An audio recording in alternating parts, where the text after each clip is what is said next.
নমস্কার, কেমন আছো তোমরা? আশা করছি সবাই ভালো আছে। আজকে একটু অন্যরকম লুকে দেখতে পাচ্ছ, যাই হোক সেটা পরে আসছি। প্রথমে বলবো থাম্বনেল দেখে আর ক্যাপশন থেকে কিন্তু ভিডিওর মানে কমেন্ট করবে না, পুরো ভিডিও দেখার পরে কমেন্টটা করবে।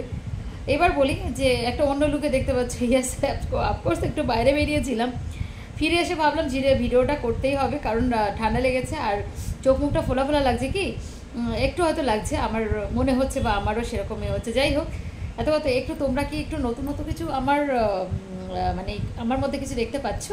আই থিঙ্ক অনেকে নোটিস করে নিয়েছো। যাই হোক, ভনিতা করবো না আজকে, কিন্তু দেখো সবুজ চুড়ি পরেছি। কেন বলো? অবশ্যই বাবার ভক্ত, তার সাথে এর সাথে অনেক কিছু আবার জুড়ে আছে। তো ভাবলাম যে চলো একটু কথা বলি। শরীরটা দিচ্ছে না, তবুও বলতে বাধ্য হচ্ছি। দেখো, একটা কথা, যারা যতই বলুক যে অনেক সময় হয় না, যারা হোয়াটসঅ্যাপ স্ট্যাটাস দেয় বা যে কোনো জায়গায়, ফেসবুক, ইনস্টাগ্রামে, মানুষের কিন্তু বাহ্যিক রূপ তখনই প্রকাশ পায় যখন অন্তর্নিহিত দুঃখগুলো প্রকাশ পায়, এটা আমি মনে করি। কারণ যতই সে অস্বীকার করুক, সেটা আমিও কোনো মতেই অস্বীকার করতে পারবো না। কারণ হচ্ছে আজকাল দেখবে মানে সামনাসামনি কেউ ঝগড়া করে না, সামনাসামনি ঝগড়া আজকাল আর কেউ করে না। স্ট্যাটাস দিয়ে, মানুষের স্টোরি শেয়ার করে, রিলস বানিয়ে সেগুলোকে মানুষকে অপমান করে, গালাগালি করে, ভালোবাসা জাহির করে, ইভেন মনের যে দুঃখটা সেটাও প্রকাশ করে। ঠিক তেমনি এখানে যদি আমাদের যে মানে ঈশানী আর কি, রিতমের এক্স আর কি, তো সে এখন নতুন করে যে ঘটনা ঘটাচ্ছে, যেটা তোমরা থাম্বনেলে দেখেছো, যে ডিভোর্স খেলা। তো এরা না, সত্যি কথা বলতে বিয়েটা যে এত মানে লাইটলি নেয়, মানে বলে কিছু বোঝাতে পারবো না।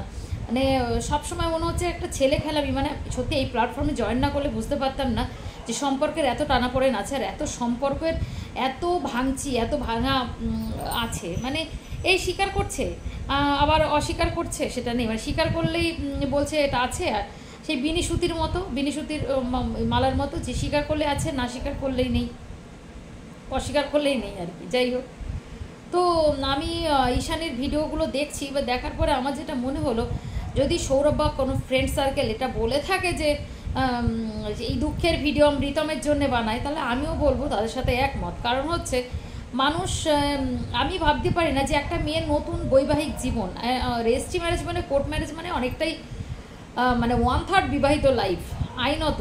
এখন তো আর কেউ আর ওইসব করে না, যাই হোক, ছাদনাতলায় কবে যাবে ঠিক নেই। যাই হোক, এখন ব্যাপারটা হচ্ছে যে যেভাবে মানে ও স্যাড রিলসগুলো শেয়ার করে, তোমরা একটা বলো তো, যে যখন মানুষ প্রেমে পড়ে, একটা রোম্যান্টিক গান, তারপরে ধরো নতুন বিবাহিত লাইফে মানুষ কোনো সময় দুঃখের জিনিস বা ওইদের স্মৃতিচারণ করা, এগুলো কেউ করে? আমার তো মনে হয় করে না। আমি এটা কারোর সাথে একমত হতে পারবো না, যারা দ্বিমতের থাকবে। আমি শুধু একটাই কথা বলতে চাই, প্রথম মেয়েটার বিয়ে করেছো ভাই, তাহলে কেন এইসব ন্যাকামি কেন আসছে? আমি ওকে বুঝতে পারি না যে এত সুন্দর একটা ছেলে পেয়েছে। সব থেকে বড় কথা যে হ্যাটসঅ্যাপ ছেলেটাকে, যে এত কিছুর পরেও ওকে এত সুন্দর করে অ্যাকসেপ্ট করেছে, এত ভালোবেসেছে। বরঞ্চ তাকে নিয়ে নতুন করে বাজবে কোথায়? তার থেকে বড় কথা হচ্ছে যে সুন্দর সুন্দর গান, বা দুজনের নিয়ে, হ্যাঁ দুজনের রিল দু একটা বানায়, কিন্তু আমার যেন মনে হয় যে সম্পর্কটা যেন কেন একটা এরম ব্যাপার। স্বামী স্ত্রী বা একটা হয় না, যে সত্যি কথা আজকাল বন্ধু বান্ধবীটাই কত ক্লোজ হয়ে গিয়ে ভিডিও শ্যুট করে, আর এরা তো হাজব্যান্ড ওয়াইফ লিগ্যাল।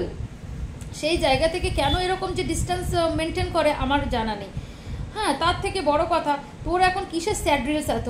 আবার আজকাল নতুন করে আবার লেখা দিয়েছে কিছু লোকের এইসব কন্ট্রোভার্সির কারণে, যে এটা শুধু রিল। আবার রিল কখন আসে? মনের মতো, মনের সাথে কোনো কিছু খাপ খেয়ে না গেলে কোনো সময় রিলে পরিণত হয় না। অস্বীকার করলেও কিছু করার নেই, এটাই বাস্তব। মানুষের সিচুয়েশান মানুষকে কথা বলায়। একটা ছোট্ট এক্সাম্পল দিই, আমি যদি এখন বাড়িতে ভীষণভাবে দুঃখে থাকি, যদি কেউ তখনই চলে আসে, যদি বলে কেমন আছি, ওই চলে যাচ্ছে কোনো রকম। কিন্তু যদি আমি সেই মোমেন্টে মানে খুব ভালো থাকি, তো যদি কেউ এসে জিজ্ঞেস করে যে কেমন আছো, আমি তখন বলবো দারুণ আছি রে ভাই, তুই বল কেমন আছিস।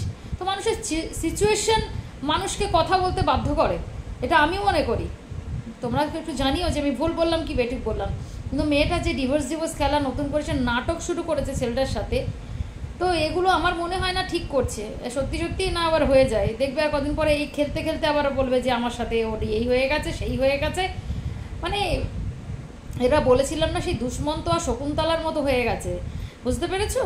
এদের যে কটা বিয়ে আমরা দেখছি এদের সারাউন্ডিংসে সব কটা হচ্ছে ওইরকম ব্যাপার। আজকে বিয়ে করে বলছে আমার বউ, কালকে বলছে যে আমি তোকে চিনতে পারছি না, কোনো প্রমাণ আছে? কদিন ছিল, কি বৃত্তান্ত, ওর সাথে আমি কিছু করিনি, মানে এইরকম একটা ব্যাপার।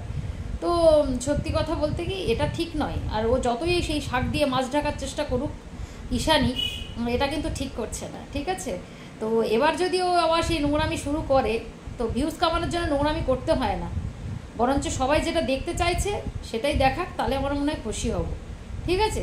তো এটাই আমার বলা ছিল সবার কথা, আমিও সেইভাবে বলতে এলাম। মনে হচ্ছিল যে আমি যেহেতু কথা এর আগেও বলেছি, তাই আমার মনে হচ্ছে যে আমার কথা বলা খুব দরকার, তাই কথা বলতে এসে গেছি। তো সবাই ভালো থেকো, আমার সাথে কারা একমত অবশ্যই জানি, ঠিক আছে? বিয়ের সম্পর্কটাকে বিয়ের মতো করে দেখুক, আর সম্পর্কটা সম্পর্কের মতো করেই নিয়ে চলুক, আমার মনে হয় তাতে ভালো হবে, তাই না? তোমরা কি বলো? সবাই ভালো থেকো, সুস্থ থেকো, দেখা হচ্ছে নেক্সট ভিডিওতে, ততক্ষণে সবাইকে টাটা, গুড নাইট।